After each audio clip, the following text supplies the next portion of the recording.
Hey guys, welcome back to Mondays at the Museum. I'm Carrie and I'm here at the Anna Bemis Palmer Museum in York, Nebraska. So, happy President's Day 2024 to those of you that celebrate. We here at the museum do celebrate it because we have several items in our collection that were actually signed by presidents, of which I have found 5 different presidents that have signed them. We are still doing inventory and going through boxes, so there might be more. But today we're going to talk about those 5 presidents and I'm going to show you the items that they have signed. So, first up, we've got Rutherford B. Hayes. He was the 19th president. He was in office from 1877 to 1881. Hayes was born in Ohio in 1822. He went to Kenyon College and then he went on to Harvard Law after that. And after graduation, he actually moved to Cincinnati to continue his legal career. He did enter the Civil War and he fought but was wounded in action. But later in his military career, he actually was promoted to the rank of Brevet Major General. This is really interesting. While he was still in the Army, this group of Republicans out of Cincinnati actually nominated him for the House of Representatives, and he accepted the nomination, but he's like, I'm not going to campaign for this at all because he's so focused on his Army career. And somehow, majestically, even without campaigning, he actually won the election, and then he went into Congress in December of 1865. After that, he became the governor of Ohio, and when he ran for president, his election results were actually disputed. He didn't actually win the popular vote.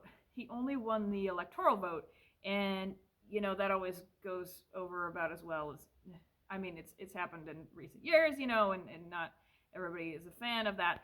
And there was actually a few states that were up for they were up for grabs. It was too close and there was a lot of disputes and people couldn't figure out how to move forward. And so an electoral committee was actually put together to deal with these disputes. And in the end, the electoral count was 185 to 184 in favor of Hayes. And there is some talks actually about some shady deals that went down to make that happen, and it really upset Hayes because he wanted to win on his merit and not because of these deals that he would then have to deal with. Not to mention, as president, he was already dealing with the fallout from the Civil War and the North and the South still bickering about every single thing, and he was basically tasked to reconcile the two sides. And again, probably went about as well as you can imagine. And he only ended up serving one term because it wasn't a very happy and fun time for him. After this term, he moved to Ohio, where he passed away in 1893. And now I'm going to show you the item that we have that he signed. Okay, so this is a homestead certificate for John Simons, and it was signed in 1879. And there you go, R.B. Hayes. After Hayes, we have the 20th president, and that was James Garfield, and he was president in 1881 and 1881 only. He was born in Ohio, again, in 1831, and he lived a rather hard life. So his father died when he was 2, and he had to start working very early in his life to pay for schooling. He did actually graduate from Williams College in Massachusetts, and then he became a classics professor at Hiram College. He was elected into the Ohio Senate in 1859, and this was right before the Civil War, so he really advocated for the union of the states during that time in his life. And in 1862, he was in the military and he led a brigade, it says, in Middle Creek in Kentucky, and he defeated a group of Confederates during that time. At the age of only 31, he became brigadier general and later a major general of volunteers. Lincoln, as in Abraham Lincoln, really liked him and actually talked him into giving up his military position to run for Congress, in which he was elected as a Republican. And then in 1880, he ran for president, and he won by a margin of only 10,000 votes, which I think is just crazy. He's known for fighting back on political corruption, and he dealt with quite a bit of drama while in office, and unfortunately, his presidency actually ended in tragedy. He was assassinated after only 200 days in office on July 2nd, 1881. He was shot in a Washington railroad station, of all places, by a man named Charles Guiteau, and he didn't immediately die. Actually, they took him to the White House where he laid and rested for weeks. And this is really interesting. So, in an effort to remove the bullet, Alexander Graham Bell, yes, that is Alexander Graham Bell, used an electric device that he had invented to try to locate where it was and remove it, and it failed. So, that was really sad. And on September 6th, he was moved to New Jersey, where he was sort of remaining by the seaside, and people actually thought that he was starting to recover. However, he did pass away September 19th, 1881, due to an infection and internal hemorrhage. So now I'm going to show you the item that we have that he signed. Okay, so this is a thank you letter, of all things, signed in 1880 by J.A. Garfield. So, after Garfield, who was 20th president, he was succeeded by his Chester A. Arthur vice president at the time. So he was 21st president. After that came Grover Cleveland for 22nd, Benjamin Harrison for 23rd, Grover Cleveland again for 24th, who is the only president to ever serve in non-consecutive terms. Thanks for that tidbit from my high school government class. So props to Miss Human on that one. And then William McKinley followed at 25th. And, of course, everybody's favorite president, number 26, Teddy Roosevelt. He was in office from 1901 to 1909. He was born in October of 1858, and he died due to a blood clot at the age of 60, January 6, 1919. He was the 26th president, and he happens to be the youngest president ever elected into office. He was only 42 years and 322 days old. Now, before president, he was a lot of things, including a sheriff and a leader on the battlefield, specifically in the Spanish-American War when he led the Rough Riders. He had a really interesting life. He won the Nobel Peace Prize. He helped establish the Panama Canal. He recommended people speak softly and carry a big stick. And he referred to himself as a bull moose. I've stopped asking these questions. They're just so... you just go with it after a while. But he lived a really interesting life, and I can go on and on about Teddy, but I've already done that. So if you haven't yet watched episode 39, where I tell you about his really interesting life and various hobbies, I would say watch that. And if you've already watched that, you know that I blame this entire display and our success on him because everything's Teddy's fault. Teddy is the one that recommended our founder's husband for promotion. And without his recommendation, Palmer could have had an entirely different military career, and then maybe wouldn't have the items that we have in our collection, and we probably wouldn't have done military for our first theme. So everything is Teddy's fault. And as I've already told you about his life, I'm going to jump to the items that he has signed. So here we have two separate letters signed by Teddy Roosevelt. There's one. And here's two, and you can actually read on that one how it says that I have your letter and I will gladly recommend you as you suggest and only hope you may be successful. So there you go, proof that he did recommend him for promotion, and you can see his signature there, T. Roosevelt, at the bottom. It should be mentioned that we also have a couple of typed letters from Teddy Roosevelt, but as they're not physically signed, I will be skipping those for today. So after Teddy came William Howard Taft. He was the 27th president, and he served from 1909 to 1913. He was born September 15th, 1857. He graduated from Yale, again, another lawyer.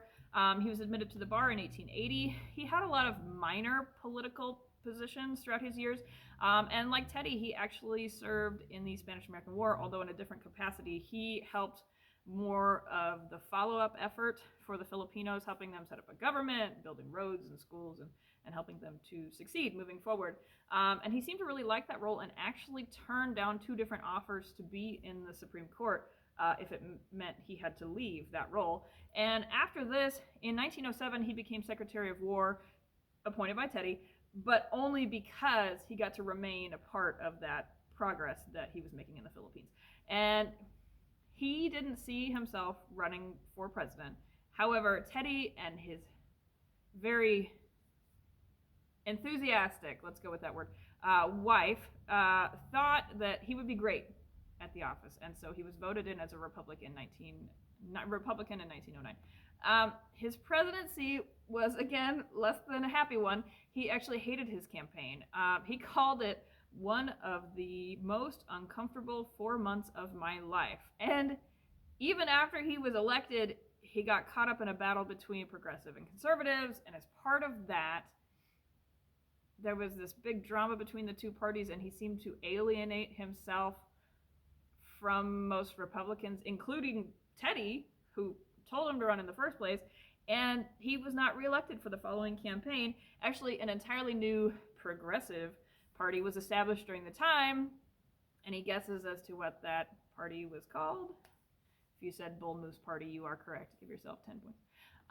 He moved on to be a professor of law at Yale, but soon after that he became the 10th Chief Justice of the U.S., and he's the only person to ever serve as both that and the president. And he remained chief until right before his death in 1930. He felt that that position as Chief Justice was actually the greatest honor. For entirely forgetting his time in office as president, he's literally quoted as saying, "I don't remember that I ever was president," which I thought was interesting. He died on March 8th, 1930, and he's buried at Arlington. After I have told you about his life, I am now going to show you what he assigned. So this is a postmaster appointment of George W. Schreck, and it is signed by the president. Here you go. Postmaster General and William H. Taft. So he was 27th president. After him came Wilson at 28th, Harding at 29th, Coolidge for 30th, Hoover for 31st, Herbert, not J. Edgar, Franklin D. Roosevelt at 32nd, Truman for 33rd, Eisenhower for 34th, and then of course Kennedy for 35th. And unfortunately, he was also assassinated and immediately went into office his vice president, who was Lyndon B. Johnson, 36th president. He served from 1963 to 1969. He was born August 27th, 1908 in Texas. His family was really poor growing up, but he was able to go to college, and he became a teacher in 1934. He married Claudia Taylor, aka Lady Bird. During World War II, he served in the Navy as a lieutenant commander and even won a Silver Star. In 1937, he became a member of the House of Representatives, and he was there for 6 terms before moving on to the Senate in 1948. He was JFK's running mate in the 1960 campaign, and again, JFK was assassinated on November 22nd, 1963, and then basically immediately Johnson was sworn in on the plane with JFK's wife standing right there. So he was sworn in as the 36th president. Then on that date in 1963, he was then re-elected at the end of that would have been term at 1964, and he actually won with the highest popular margin in all of American history, winning by more than 15 million votes, which I think is pretty impressive. He was very much into what he called this Great Society, which basically dealt with making America, the best of the best. And it was with dealings in things like education, medical issues, urban renewal, conservation, helping poverty to, get through that and have the resources, and then crime prevention and other things as well that just, made us a really great society. With him as president, we actually made a lot of progress also with our space program, and during the time that he was in office in 1968, we were able to successfully orbit the moon, which is pretty cool. However, that popularity faded, as a lot of times happens to somebody in office as they kind of become a scapegoat for a lot of things. And he did not run for re-election because by the end of his terms, people did not like him as much as they did when they, voted him with 15 million votes. This is mostly due to his involvement in the Vietnam War and the casualties that were happening of Americans during that time. So he did not run. He was followed by Nixon, which again didn't work out so well for us either. But he died a few years later, January 22nd, 1973. He suffered a very sudden heart attack. So I'm going to show you now the item that we have signed by him. So here you see a grateful nation in recognition of devoted and selfless consecration to the service of our country. Basically a certificate there to Grover Arringdale, and at the very bottom you can see Lyndon B. Johnson, President of the United States. So those are the presidential signatures that we found so far. As mentioned, we're still going through boxes. There may be more. That may be it. We're still kind of learning what our collection is and the extent that we have with it, and all the different themes that we're going to be able to do in the future. We're really excited. However, if you want to visit our America at War exhibit while it is still up, make sure to do so before February 29th, 2024, because as of March 1st, we are rotating our next exhibit in. We're really excited about our next exhibit. Watch for news about that. We're going to be announcing here really soon what that's going to be, and we'll see you next week.